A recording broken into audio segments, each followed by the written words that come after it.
Hello friends, welcome to simplifying law and solutions. आप सबका स्वागत है हमारा सीरीज ऑफ वीडियोस में, जिसमें we are picking up the hot burning issues या most litigated issues of GST और इनकम टैक्स एक्ट, और वो इश्यूज हम आपके सामने रखते हैं and then we provide the solution you for the same along with legal provisions and judgments of the same. Now friends, आज का हमारा टॉपिक क्या है?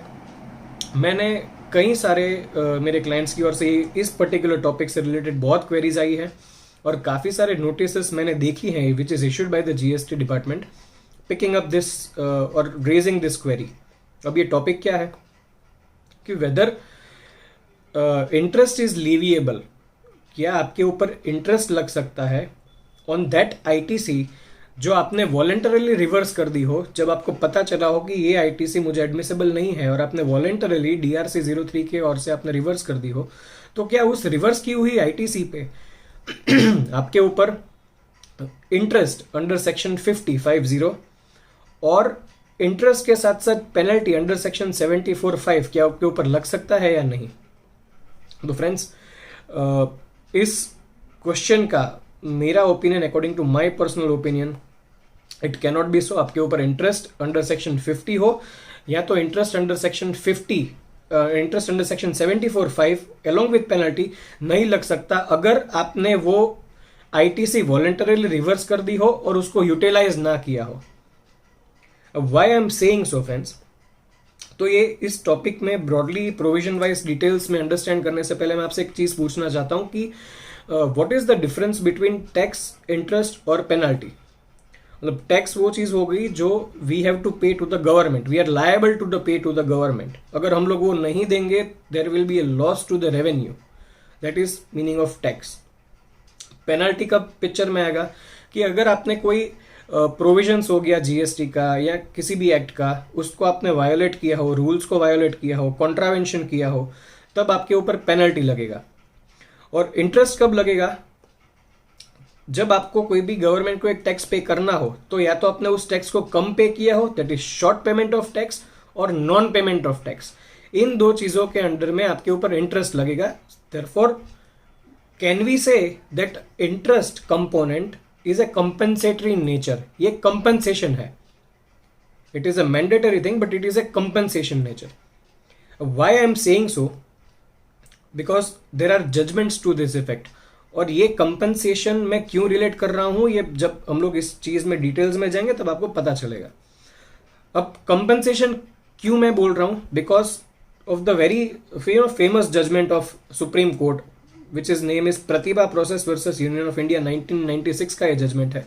इसमें सुप्रीम कोर्ट ने बोला था कि जो इंटरेस्ट कंपोनेंट है that is a compensatory in nature. First judgment. Second judgment है Mega Engineering Industries Limited versus the GST authority. इसमें भी ऐसा बोला गया है, revenue has accepted that the interest component is a compensatory in nature. अब मैं ऐसा क्यों बोल रहा हूं? Why I am taking this topic?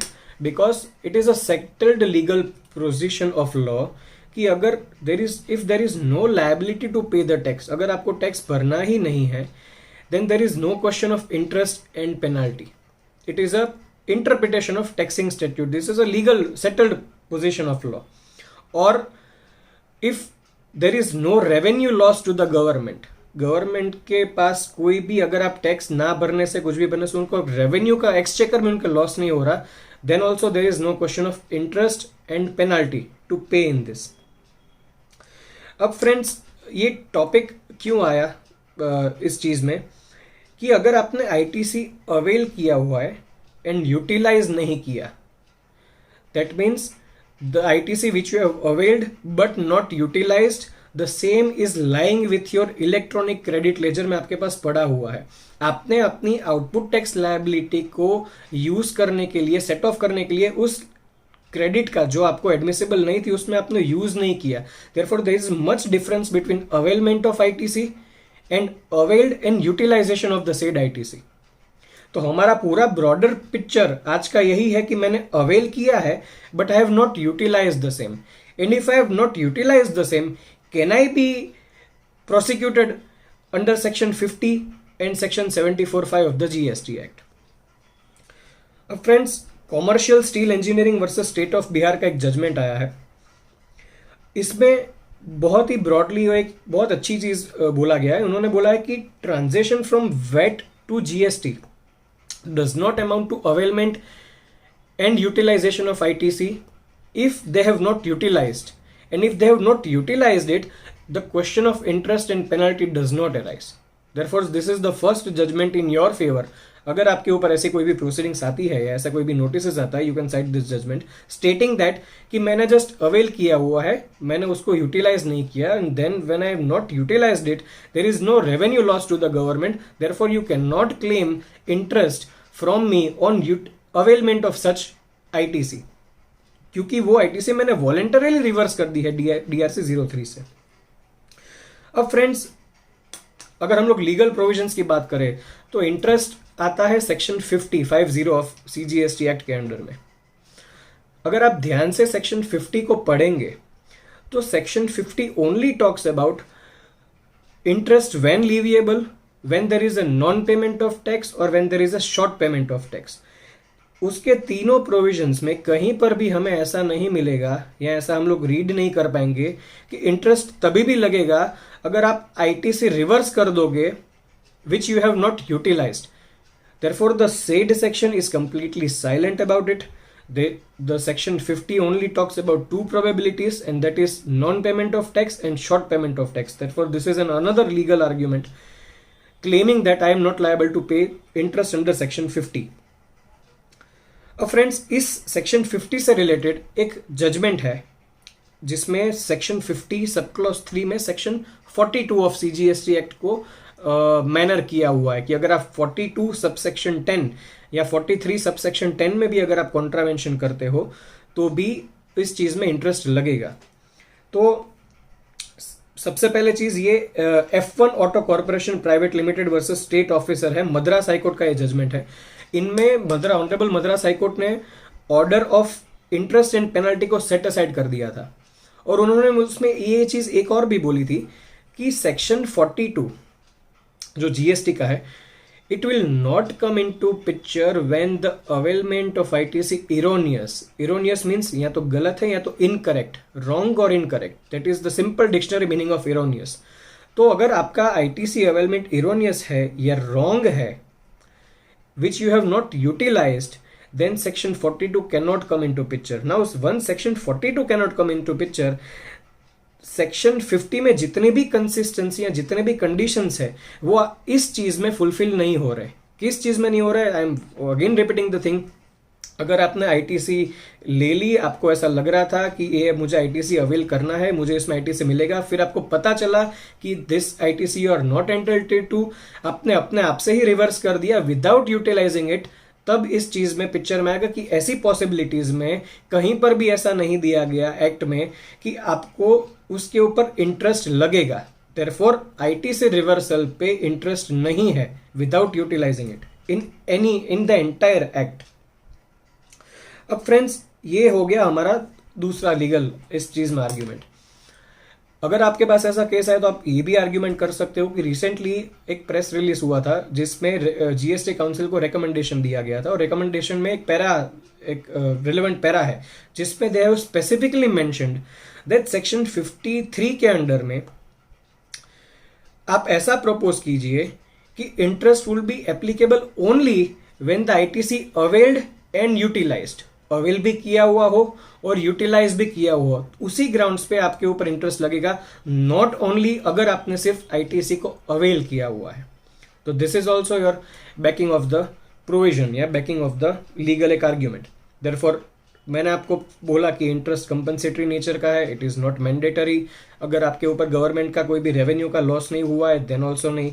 If you are not liable to just pay the tax, आपको उसमें टैक्स भरना ही नहीं है, then there is no question of interest and penalty.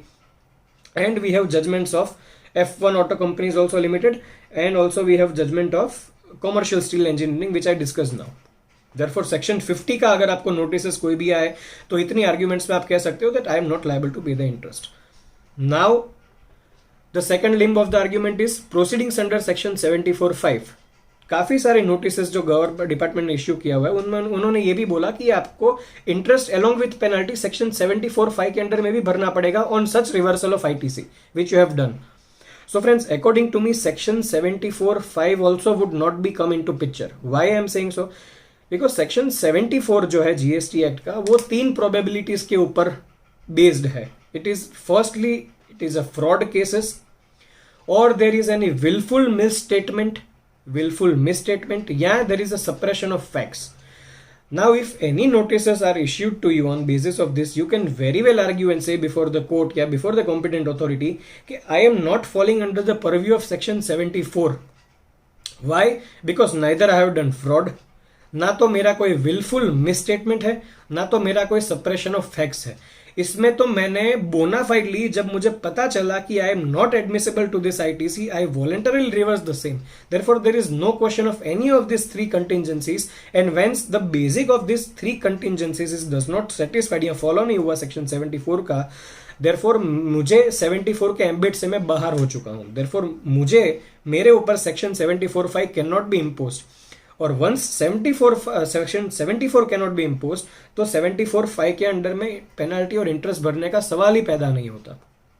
Therefore friends, this would be my legal submissions और legal arguments कि अगर आपके पास कोई ऐसा केस आता है या आपको कोई भी नोटिस ऐसे आती है in which they are claiming interest under section 50 as well, and also claiming interest and penalty under section 74(5) as well, therefore you can very well cite this judgment, cite these arguments, and I am very sure कि without utilising of the said ITC, अगर आपके electronic credit ledger में ऐसा ही पड़ा हुआ है without utilising it, और just आप उसको रिवर्स करते हो, then there is no liable to pay, no one is liable to pay the interest और पेनल्टी और टैक्स इन दिस.